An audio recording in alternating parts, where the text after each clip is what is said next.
তাপীয় ফলের যে সূত্রটা সেটা হচ্ছে জুলের সূত্র।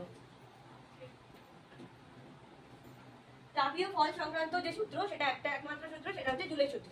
এবার এই জুলের সূত্রের মধ্যে কি কি কোন কোন টার্মস গুলো আমরা নেব? এক হচ্ছে আই, আই মানে তড়িৎ প্রবাহ মাত্রা। টি, টি মানে হচ্ছে সময়।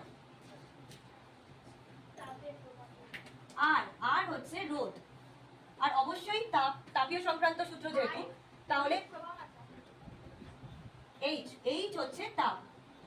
এবার এই সবকটা টার্ম মিলিয়ে আমাদের সূত্রটা তৈরি হয়। আর একটু বুঝে নে, তারপরে লেখালেখি করবি।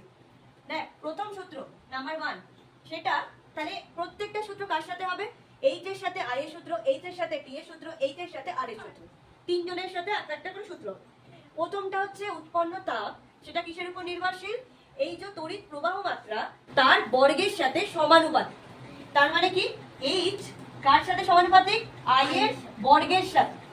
বর্গ মানে স্কয়ার, তাহলে আই স্কয়ারের সাথে সমানুপাতিক।